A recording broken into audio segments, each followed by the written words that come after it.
Buenas gente, ¿qué tal? ¿Cómo estáis? Bienvenidos al canal, nuevo vídeo y hoy os traigo otra review de otra placa base que esta a muchos de vosotros puede venir bien, sobre todo aquellos que no queréis gastar mucho dinero y estáis buscando una placa base económica. Pues aquí la tenéis, la Gigabyte, la Gaming X V2. Estamos hablando que es una placa base de gama de entrada, no es de las más altas. Esta incluso la puedes llegar a encontrar por menos de 100 euros, 100 dólares, ¿ok?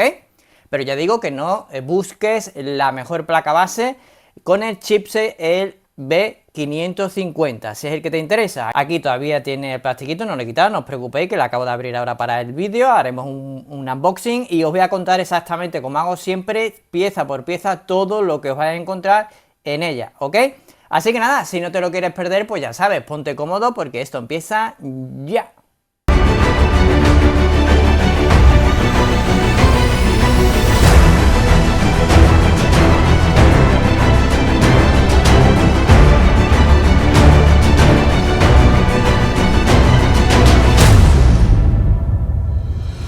Pues bien, esta es nuestra estupenda placa base, en este caso la Gigabyte, la Gaming X V2 con socket AM4, ok, y luego utiliza el chipset, el B550. Antes de nada, antes de que se me olvide, lo único que tenéis que tener en cuenta para todos aquellos que queráis Windows 11, no es que venga en la caja una pegatina o algo que te diga Windows 11 Ready, ¿vale? Sino esto, el módulo TPM que tenéis aquí abajo, lo pongo en grande para que lo veáis bien. Aquí abajo, si tiene módulo TPM, que es una gama baja, una gama de perfil de entrada de placa base de chipset B550, ¿vale? Va a ser de las más económicas, lo tiene también, sin ningún tipo de problema. Así que el tema de que venga en la caja Windows 11, simplemente pues acuerdo comercial que tenga Microsoft con, en este caso Gigabyte, de ponerlo o no ponerlo. Esta placa base da soporte a muchísimos tipos de procesadores. Tenemos que da soporte a la serie 3000, a la serie 5000, y luego en cuanto a las APUs se refiere, a la serie 3000G, la 4000G y la 5000G. O sea que tiene soporte de sobra con multitud de plataformas, ¿vale? Versiones y multitud de configuraciones posibles. O sea que en ese sentido, bastante bien. Pues bien, de lo primero que vamos a hablar es de la VRM. ¿Por qué? Una de las cosas más importantes de una placa base para que tú puedas conectar una CPU, para que tú puedas conectar una CPU, hacerle overclocking y no tengas ningún tipo de problema. En este caso, estamos hablando de que esta B550 Gaming X V2 incluye estos dos disipadores de aluminio que te traen dos thermal pack en la parte de abajo, de una conductividad térmica de 5, que es baja, ¿vale? Tirando de normal a casi bajita. Las buenas están, pues, de 12 de conductividad térmica a 13 para arriba. Y bueno, ahí podéis ver abajo el thermal pack, que se ve tímidamente, se ve pero poquito, pero lo justo, ¿vale? Ahí podemos verlo. Ahí. Que ya digo que es un thermal pack de calidad mediana, podríamos decir, tirando a baja, porque es de una conductividad térmica de 5, que lo normal, lo mínimo que se suele servir, o las normalitas son de 6, pues esta está por debajo de 6, ya si te vas a la buena, pues estamos hablando de 12 incluso más. Y luego este otro disipador, pues por la parte trasera, ahí se ve, ok, el otro thermal pack. Ahí lo vemos. ¿Vale? Cómo recorre de un sitio al otro y también se puede ver perfectamente. Esta VRM es bastante buena teniendo en cuenta que estamos hablando de una placa base sobre 100 euros, 100 dólares, y estamos con 13 fases de alimentación, una configuración de 10 más 3.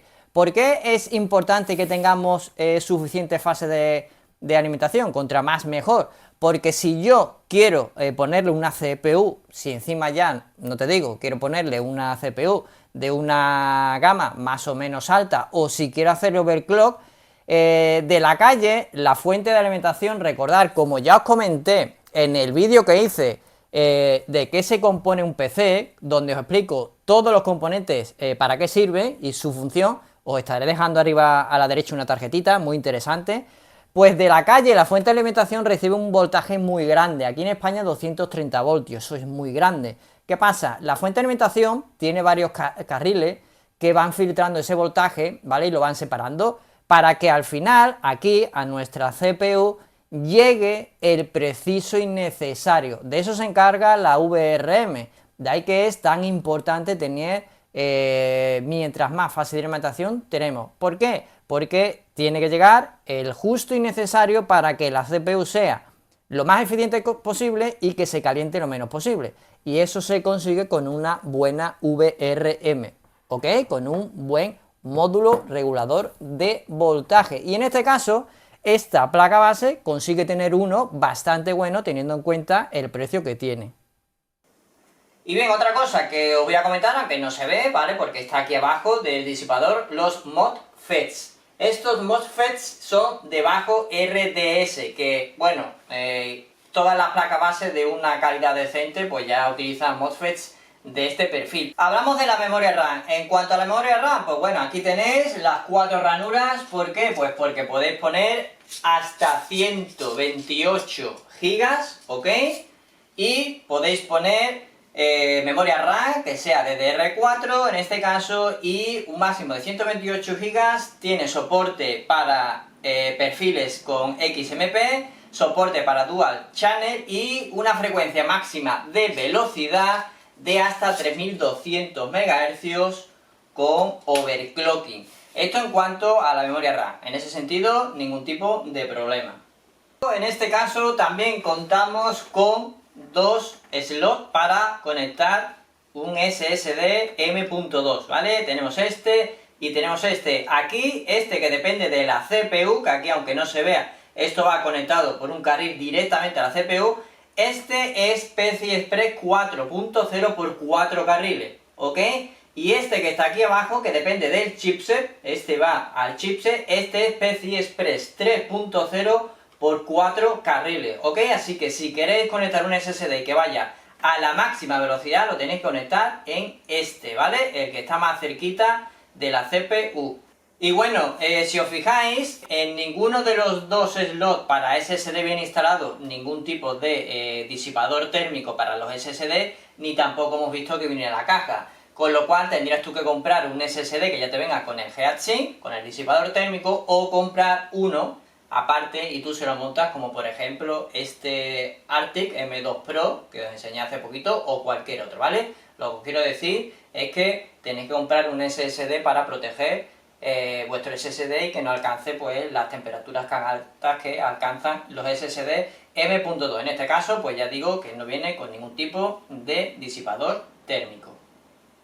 Luego tenemos las ranuras PCI Express que tenemos aquí, estas 5. Aquí, ojo, cuidado con esto, dependiendo de la CPU que conectes, que pongas, si es una APU o no. Por ejemplo, si yo conecto un Ryzen de la serie 5000, por ejemplo, esta ranura, que es la típica donde se puede poner, donde se suele poner la tarjeta gráfica, esta ranura, si es una APU de la 5000G, de la 5000G serie, pues sería PCI Express 3.0 por 16 carriles. Pero si esto, en vez de una APU, es de la serie 5000, 5700X, por ejemplo, pues en vez de 3.0 sería PCI Express 4.0 por 16, ¿vale? Y 16 carriles. Así que dependiendo si es una APU o es de la serie 5000, ¿vale? Sin que tenga gráfica integrada, pues esto te puede dar una limitación, ¿vale? Los PCI Express, así que ojito con eso. La primera, la más importante, que es para la tarjeta gráfica donde se suele poner, no tiene ningún tipo de protección para la gráfica, para que no se doble, para que no se flexee y para que quede totalmente firme y sujeta. No tiene esta protección que sí tienen otras placas base, que soléis ver aquí metálico, pues esta no la tiene. Dicho esto, pues nada, tenemos esta que es la que he comentado. Vamos a poner que conectamos un 5700X, pues sería PCI Express 4.0 por 16, 16 carriles.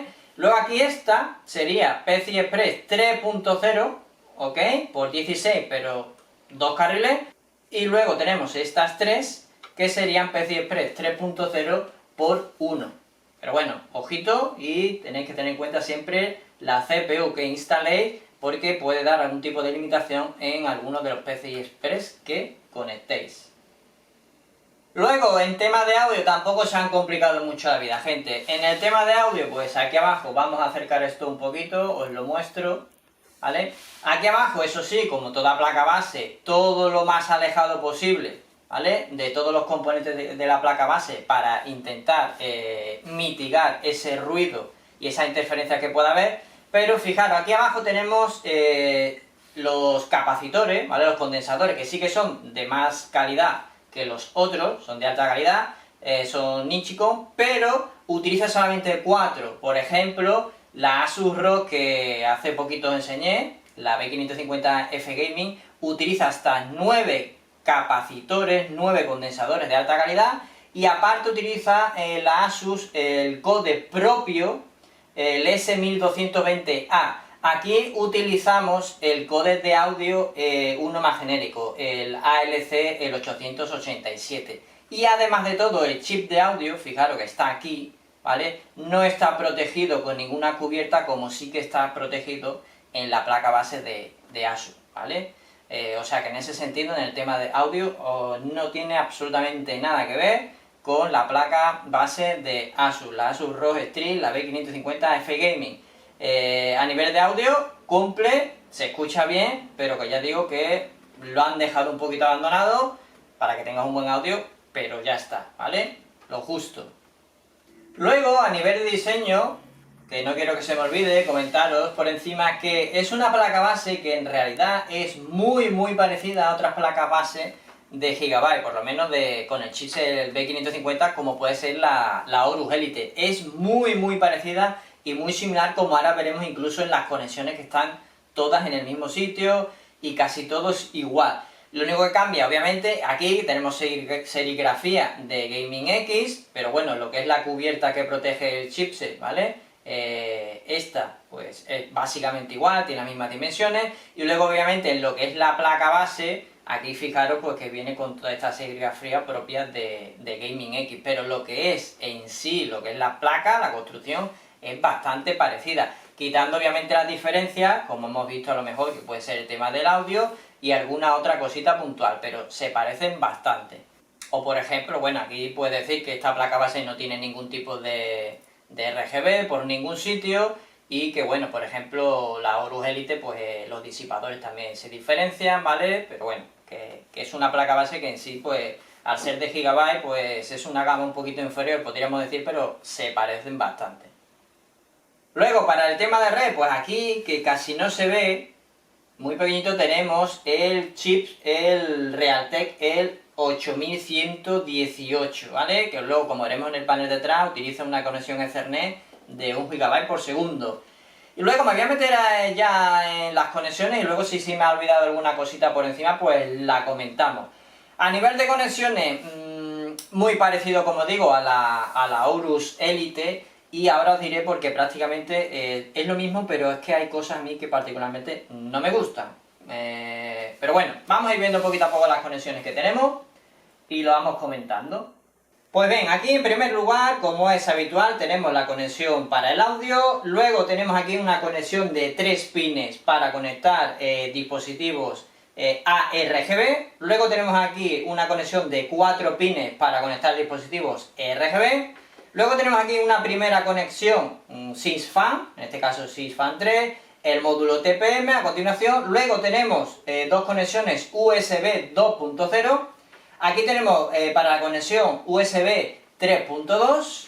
Aquí para la conexión tipo C. Aquí el panel donde vamos a conectar los cables para que encienda el ordenador y etcétera. Luego aquí tenemos 4 conexiones SATA, que a diferencia de otras placas base que suelen tener 6, pues aquí nos quedamos con 4, ¿ok? Pero bueno, más que suficiente, aquí tenemos 2, ¿ok? Y luego aquí tenemos las otras 2. O sea que tenemos 4 conexiones SATA hasta 6 GB por segundo, que ya digo, normalmente tienen 6, pero bueno, como vas a ir viendo durante el vídeo, ahorran costes y hay cositas pues que quitan, que no incluyen o que directamente no tienen. Bien, pues tenemos estas 4. Luego aquí en la parte de arriba tenemos otra conexión de 4 pines para conectar dispositivos RGB. Luego otra conexión de 3 pines para conectar dispositivos ARGB, o sea que tenemos un total de 2 y 2. Luego aquí arriba vas a tener para conectar el cable de la CPU fan y el cable OTP fan, ¿ok? Luego, este cable o esta conexión que directamente yo pues la audio, aquí fijaros, por un lado tenemos otra conexión SysFan, en este caso SysFan 2, y aquí tenemos, si quieres conectar un water cooler, ¿vale? Pues otra conexión RGB de 4 pines, que ya me diréis aquí, este water cooling para la CPU que tenga RGB, fijaros lo difícil que va a ser conectarlo. Pues ahí lo tenemos, casi pegado aquí a la placa, al panel trasero, ¿vale? Con las conexiones. Pero bueno, pues que sepáis que ahí tenéis una conexión de 4 pines para, ya digo, un LED RGB que tenga la CPU que le conectéis. Y luego aquí también, súper escondido, aquí arriba, al lado del cable de la CPU, pues tenemos otra conexión para ventiladores, otro SysFan, ¿vale? Que sería un total de 3. Tendríamos para conectar 3 ventiladores, que en ese caso pues ya tendríamos que echar mano de algún tipo de hub para conectar si queremos tener más ventiladores. Y esto es en cuanto a las conexiones que os trae la placa base, ¿ok? Luego aquí tenemos la pila, ¿vale? No puede faltar para la BIOS, si queréis resetearla, ¿vale? Pues ahí tenéis la pila. Y luego, aparte de resetear la BIOS quitando la pila, pues si quieres hacer un Clear CMOS, fijaros la gran idea de dónde lo han puesto. O sea, más pegado imposible. Vamos a hacerle aquí un zoom importante, potente, para que lo veáis. Está ahí, justo del panel. Ahí tenéis los 2 pines para hacerle el reset, ¿vale? Aquí los tenéis. Que por cierto, mi opinión, que lo seguiré diciendo, es que me parece horrible que pongan esta protección aquí, que no entiendo por qué aquí en los tornillos que tenemos para apretar la placa base, que tenemos uno en cada esquina, otro aquí abajo, etcétera, ¿vale? Tenemos varios, aquí tenemos otro, pues el que ponen aquí, no sé por qué ponen esta protección, porque cuando el tornillo este, por el motivo que sea, no sale, o ha pasado lo que sea, se ha quedado trabado, lo que sea, con este soporte que le han puesto aquí, es prácticamente imposible luego quitarlo. Y de hecho hay mucha gente que me lo comenta, o sea que este soporte es horrible. Y bueno, para que veáis hasta qué punto esto está justo, fijaros, he puesto la capturadora y he puesto una gráfica, y fijaros esto que está al milímetro. O sea, lo puedo llegar a poner, no lo golpea, no lo bloquea, pero fijaros que está tan justo que es que va al milímetro. O sea, me deja poner tanto la capturadora como la gráfica, ¿vale? Pero aquí estamos hablando de que aquí hay milímetros de separación. Y la gráfica, pues exactamente, pues 3/4 de lo mismo.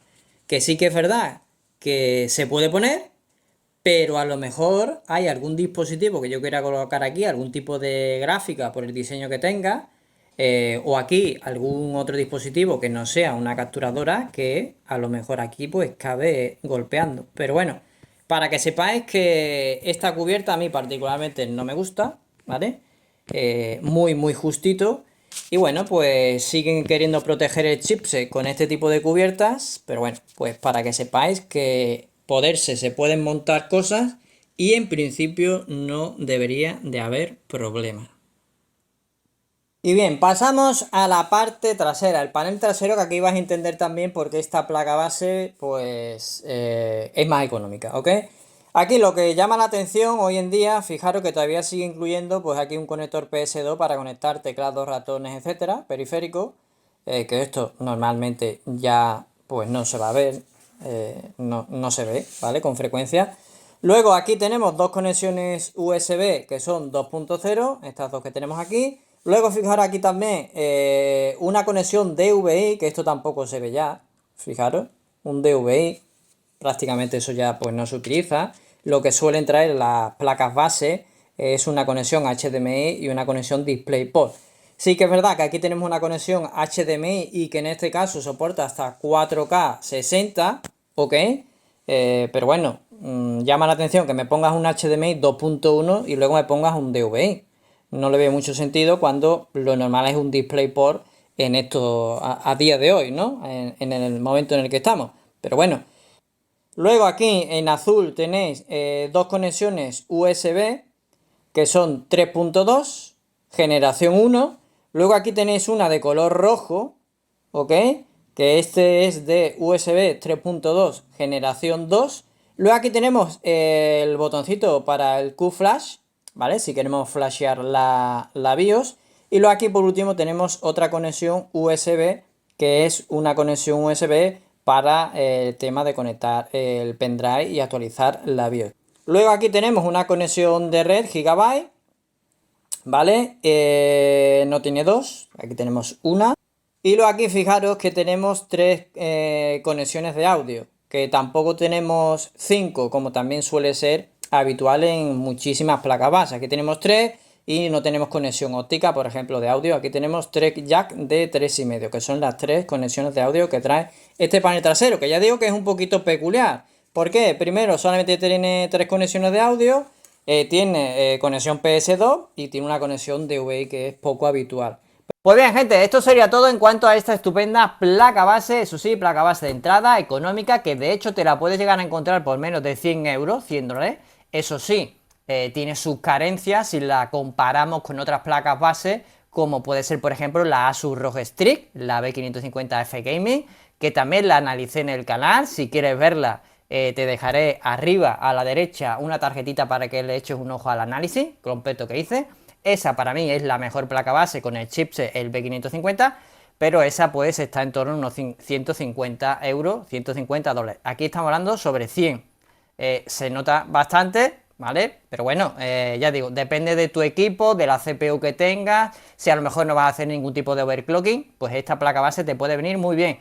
Es una muy buena placa base, pero ya digo, hay que tener en cuenta el dinero también que nos estamos gastando. ¿Que tiene curiosidades como la conexión DVI o el puerto PS2 para un teclado o un ratón? Pues bueno, nos lo quedamos como una anécdota, pero a lo mejor hay gente que le interesa una conexión DVI, quién sabe.